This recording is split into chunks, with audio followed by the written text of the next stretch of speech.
Hi, welcome to lemon kitchen. இன்னைக்கு என்ன recipe செய்யணும்னா வாழைக்காய் பொடியேடு. இது சிக்கன் மாதிரியே இருக்கும், டமஸ் டேஸ்டாக இருக்கும். வாங்க எப்படி செய்து பார்க்கலாம். வாழைக்காய் எடுத்து தோலெலாம் சீவி விட்டு கிளீன் பண்ணிக்கோங்க. உங்களுக்கு எப்படி வேணாலும் கட் பண்ணிக்கலாம். நான் ரவுண்டாக கட் பண்ணி எடுத்துக்கிறேன். இந்த அளவுக்கு தேய்ச்சிக்கணும். தண்ணி ஊற்றி கொதிக்க வச்சு வாழைக்காவை தண்ணி போட்டு வேக வச்சுக்கணும்.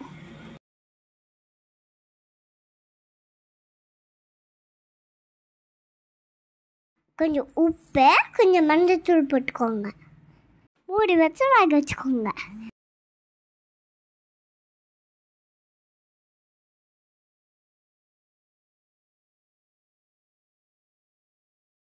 இப்போ வாழைக்காய் வெந்துருச்சு.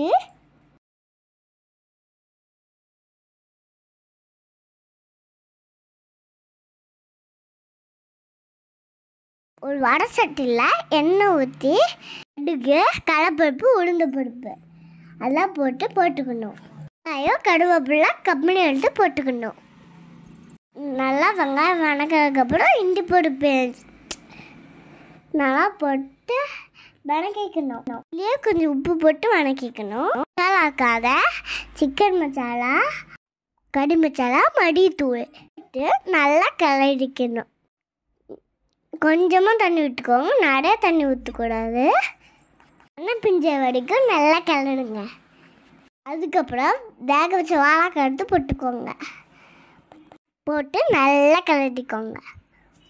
முக்கியமான விஷயம், வாழைக்காவை அதிகமாக வேக வச்சிடாதீங்க, குழஞ்சி போயிடும். தயிர் சாப்பாடு, ரச சாப்பாடு சூப்பராக இருக்கும். நாங்கள் இந்த தயிர் சாப்பாடுக்கு வாழைக்காவை கடிச்சு போடுவோம். கொத்தமல்லி தலையை தூவி இறக்கிக்கலாம். அவ்வளோதான், ஜெயிட்டியான வாழைக்காய் வடுவல் ரெடி.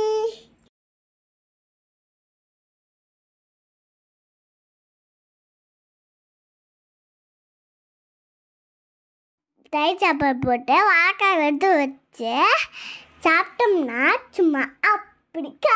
எப்படி இருக்கும்? சும்மா அப்படிக்கா. அது வாங்க சாப்பிடலாம். பாய். லைக் பண்ணுங்க, கமெண்ட் பண்ணுங்க, மறக்காம சப்ஸ்கிரைப் பண்ணுங்க. பாய் பாய் சுட்டி.